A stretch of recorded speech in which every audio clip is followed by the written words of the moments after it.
Washington میں ایران کی صورتحال پر صدر ٹرمپ کی زیر صدارت سچویشن روم میں اہم اجلاس۔ امریکی نائب صدر جیری وینس بھی شریک تھے۔ آبنائے ہرمز سے متعلق نئی صورتحال اور ایران سے مذاکرات پر غور۔ اجلاس کے دوران صدر ٹرمپ نے فیلڈ مارشل عاصم منیر اور ایرانی حکام سے بھی فون پر بات کی۔ امریکی میڈیا کا دعویٰ۔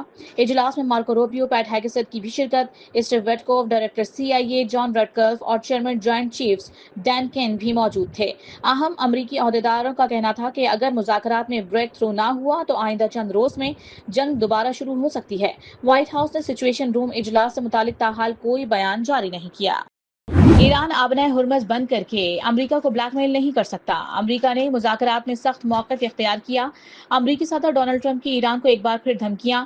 کہا بدھ تک ڈیل نہیں ہوئی تو سیز فائر میں توسیع نہیں کی جائے گی، معاہدہ ہوتے ہی ناکہ بندی ختم ہو جائے گی۔ وائٹ ہاؤس میں نیوز کانفرنس میں بولے، ایرانی قیادت اور افواج کو ختم کر دیا، نہ ایرانی بحریہ بچی، نہ فضائیہ، نہ ہی لیڈرشپ۔ اسے جبری تبدیلی کہا جا سکتا ہے۔ ایران کے ساتھ اچھی بات چیت چل رہی ہے۔ آج ذہین شخص وائٹ ہاؤس آ رہا ہے، سرپرائز ہو سکتا ہے۔ اہم بات ہے ایران ایٹمی ہتھیار رکھ سکتا ہے یا نہیں۔ امریکہ ایٹمی دھول بھی ایران سے نکال کر لے آئے گا۔ امریکہ سے مذاکرات میں اہم پیش رفت ہوئی ہے، لیکن اب بھی بہت فاصلہ ہے۔ ایرانی وفد کے سربراہ باقر غالباف کا کہنا ہے کہ امریکہ کا ناکہ بندی کا اعلان ایک بھونڈا اور جاہلانہ فیصلہ ہے۔ دوسرے ممالک آبنائے ہرمز سے گزر سکتے ہیں مگر ہم نہیں، یہ ناممکن ہے۔ خبردار کیا کہ امریکی مائن سویپر اپنی پوزیشن سے 1 انچ بھی آگے نہ بڑھیں۔ امریکی مائن سویپر آگے بڑھا تو ہم یقینی طور پر فائرنگ کریں گے۔ کہا کہ جنگ میں دشمن کے 170 سے 180 ڈرونز نشانہ بنائے۔ امریکہ کا F-35 لڑاکا طیارہ بھی نشانہ بنایا گیا، جو معمولی بات نہیں۔ ایران پر مسلح جنگ دوبارہ شروع کی گئی تو یہ عالمی جنگ میں تبدیل ہوگی اور اس بار رواں ماہ تیار کیے گئے میزائلوں سے جواب دیا جائے گا۔ کشیدگی بڑھی تو ایران عالمی تیل منڈیاں تباہ کرنے کی صلاحیت رکھتا ہے۔ خطے میں امریکی اڈے ختم نہ کیے گئے تو ہم خود جا کر انہیں ختم کر سکتے ہیں۔ ایرانی جنرل محمد رضا کی وارننگ۔ کہا اگر وہ ہمارے بجلی گھروں کو نشانہ بنائیں گے تو وہ بھی اپنے بجلی گھروں سے محروم ہو جائیں گے۔ امریکہ کسی بھی صورت ایران کی میزائل بنانے کی صلاحیت کو نہیں روک سکتا۔ ایران کو نئی امریکی تجاویز موصول۔ ایرانی نیشنل سیکورٹی کونسل کی تصدیق۔ کہا پاکستان کی ثالثی کوششوں کے بعد امریکہ کی جانب سے نئی تجاویز موصول ہوئی ہیں۔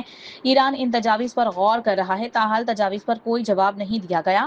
واضح کیا کہ امریکہ کے اپنے مطالبات زمینی حقائق کے مطابق لانے تک مذاکرات نتیجہ خیز نہیں ہو سکتے۔ ایران کی مذاکراتی ٹیم قومی مفادات پر کسی قسم کی رعایت نہیں دے گی۔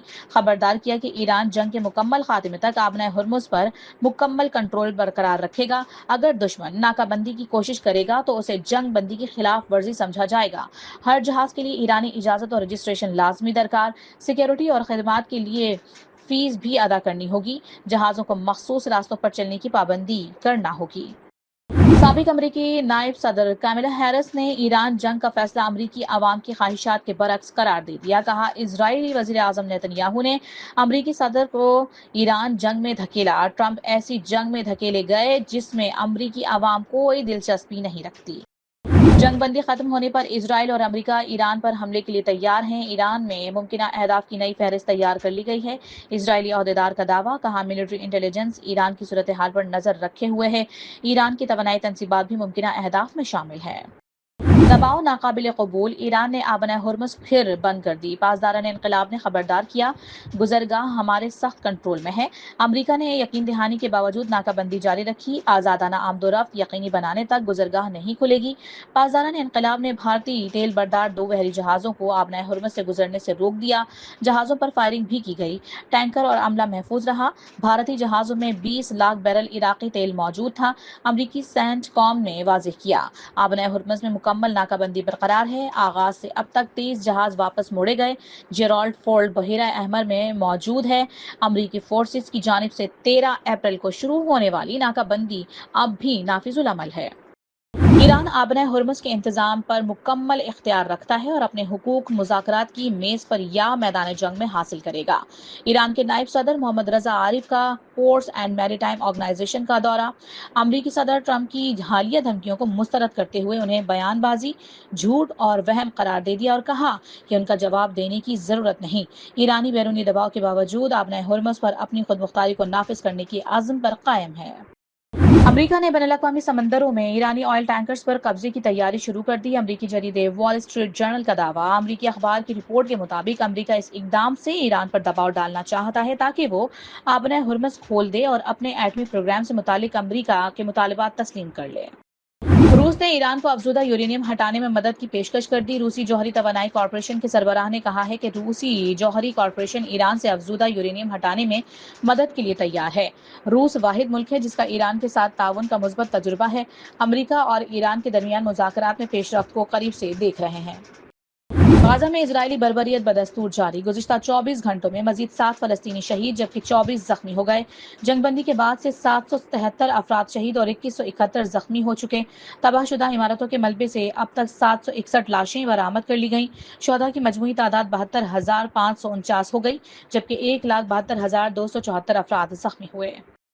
پاکستان، سعودی عرب، ترکیہ، مصر، کویت اور انڈونیشیا سمیت 12 ممالک کی جانب سے نام نہاد صومالی لینڈ میں اسرائیلی سفارتی نمائندے کی تعیناتی کی شدید مذمت۔ 12 ممالک کے وزرائے خارجہ کا مشترکہ اعلامیہ جاری۔ مشترکہ اعلامیے میں کہا گیا ہے کہ اسرائیلی اقدام صومالیہ کی خود مختاری اور علاقائی سالمیت کی کھلی خلاف ورزی ہے۔ وزرائے خارجہ نے یک طرفہ اقدامات کو مسترد کرتے ہوئے ریاستوں کی خود مختاری کے احترام پر زور دیتے ہوئے صومالیہ کی وحدت کی مکمل حمایت کا اعادہ کر دیا۔ حکومت کی جانب سے ڈیزل کی قیمتوں میں کمی کا فائدہ عوام کو نہ پہنچ سکا۔ پبلک ٹرانسپورٹ کے کرائے کم نہ ہو سکے۔ انتظامیہ نے مسافروں کو ٹرانسپورٹرز کے رحم و کرم پر چھوڑ دیا۔ شہریوں کا مطالبہ ہے کہ ڈیزل کی قیمتوں میں کمی کا فائدہ عوام تک پہنچایا جائے۔ اور پی ایس ایل 11 میں لاہور قلندرز نے راولپنڈیز کو 32 رن سے ہرا دیا۔ ہدف کے تعاقب میں راولپنڈیز کی ٹیم مقررہ 20 اوورز میں 9 وکٹ پر 178 رنز بنا سکی۔ یاسر خان نے 58 اور سعد مسعود نے 54 رنز بنائے۔ حارث رؤف نے 3، شاہین آفریدی اور اسامہ میر نے 2 وکٹیں حاصل کیں۔